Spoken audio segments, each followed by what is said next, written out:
Hello and welcome to another video. So today we're taking a look at a Mecha Sword. So Mecha Sword, obviously of course,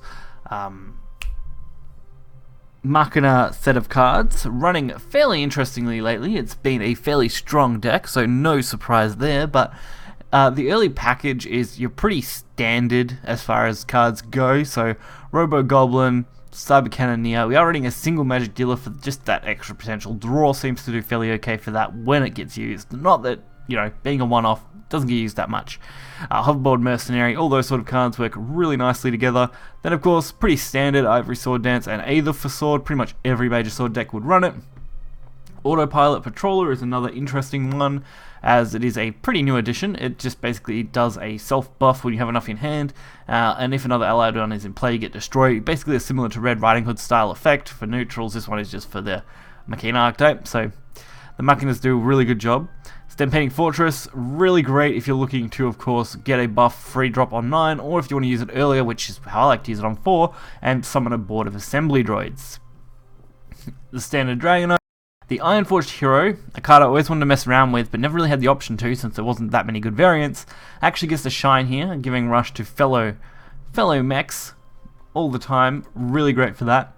Mecha Wing Angel, pretty standard. Technolord, another standard. And then Honorable Knight and, of course, Lion Admiral as your top end, which are kind of your cinches for most games.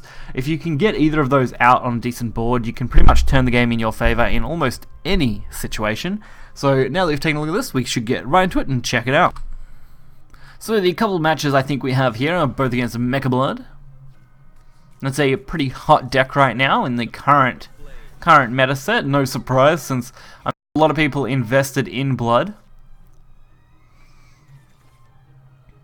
So our hand's a little rough around the edges, but I actually don't mind the Aether and Stampeding. Stampeding on 4 is actually a pretty crazy play if you can pull it off. Although, since we're going first, it does have to wait till at least 5. And since I didn't have a 2-drop, I needed to play the Cyber Cannoneer. I needed something on 2 against Blood. You just can't risk taking too much damage, so getting the 2-drop out was going to be important. Especially when I can follow up on 3 with Warrior, which will get us another Stampeding Fortress to use, which actually isn't half bad.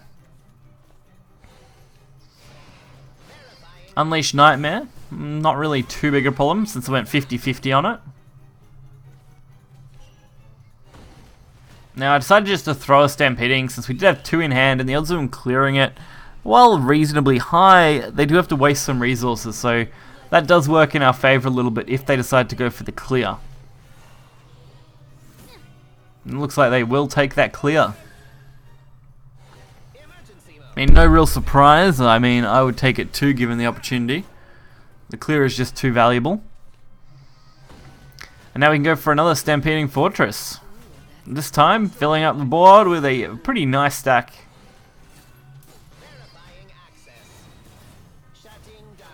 I couldn't ask for a much better setup there, especially going into turn 6, where we've actually got not too many options, but enough that we can work around.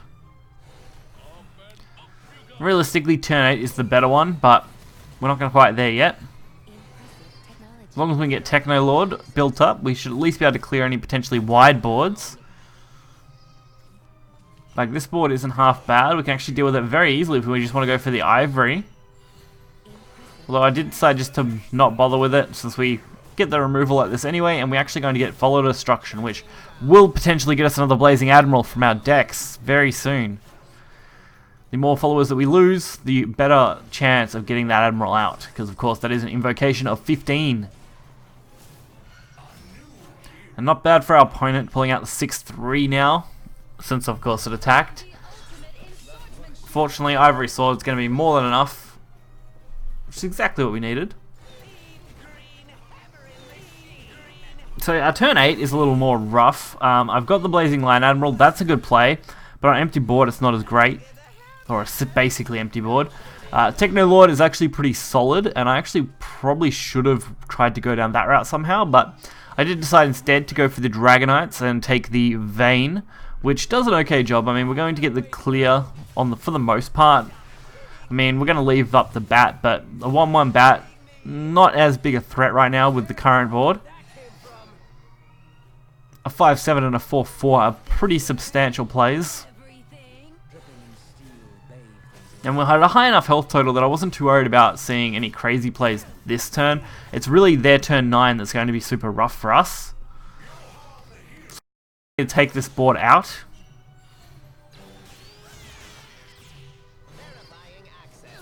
And this wasn't too bad. I roughly worked out that considering what they've played so far, the odds of them actually being able to kill us with a mono was going to be pretty small. So we actually got out of that pretty easily. I mean, they had 14 damage here. They definitely would need a double mono at minimum to take us out. We did get a little lucky. My calculation wasn't great. Now we know Techno Lord will pull, of course. The 3-5 rush. Which gives us a good chance to go for lethal next turn with a Blazing Lion Admiral. All we need is to stick these followers and we win. Although that healing kind of crushing my hopes and dreams just a little bit. But no, still enough. Not an issue at all. Exact lethal. Fortunately they didn't have double healing. That would have destroyed us pretty bad, but it worked out. We got the 9 damage and that's all we needed. So as I mentioned, we got double blood matchups. It does at least show this deck off fairly well actually. I haven't actually got a chance to use this deck against Haven much, unfortunately, today.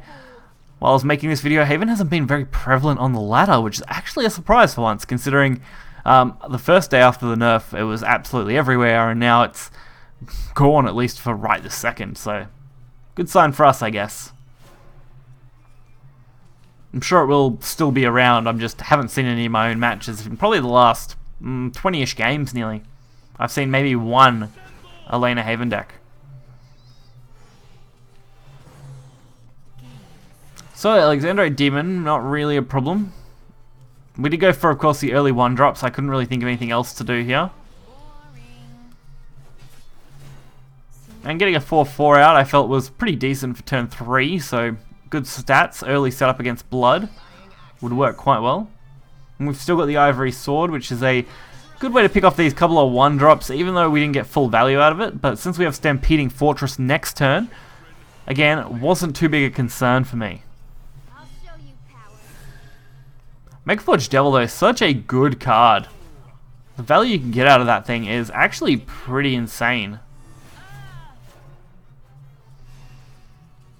So the Stampeding Fortress is the only play I can come up with. Unfortunately, trading it in instantly loses all of its big value.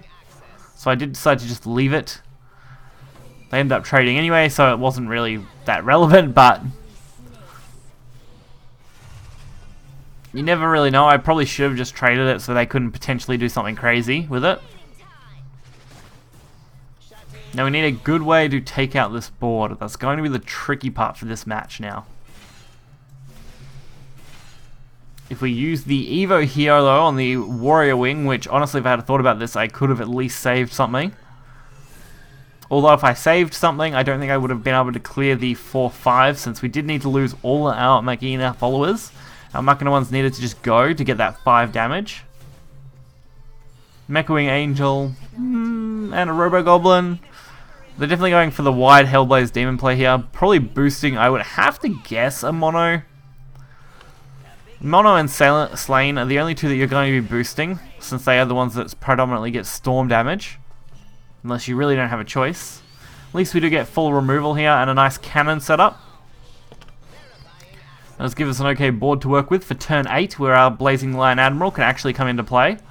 Fortunately, we have to go over this 5-5, which is definitely the worst situation to be in. So instead, I decided to take the Honorable Knight this time, instead of going for a Lion Admiral play, since I can actually go for a pretty much complete removal nearly here, which is really good.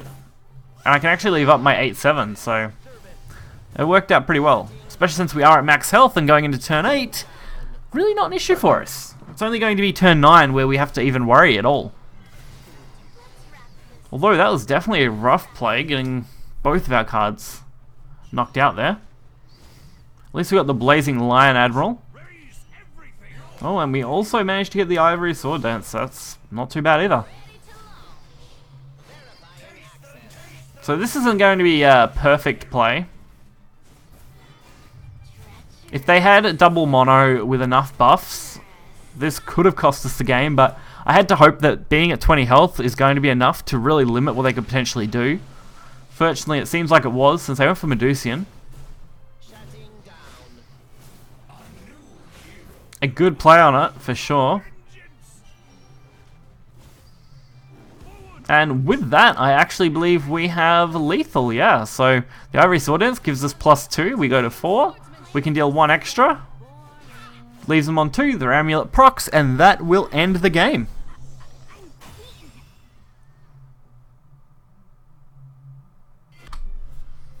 So overall, I definitely found this deck to be extremely solid. It's got a great foundation and a really, really nice top end of plays. The only real danger you're ever going to potentially run into is just running out of plays getting towards that late game. If you don't have something to do nearly every turn that can at least disrupt your opponent's play, you could get run over very quickly. It'll only take 1 or 2 turns for you just to completely lose out, so you do have to be a little careful not going too deep with your early game, like losing all your Technolords or playing all your Lathams too early, but other than that, this deck's extremely solid, does a wonderful job, and I would highly recommend it if you're interested in playing Sword right now. Definitely hit that like button, subscribe, you'll find the deck list in the description below. Until next time guys, see ya.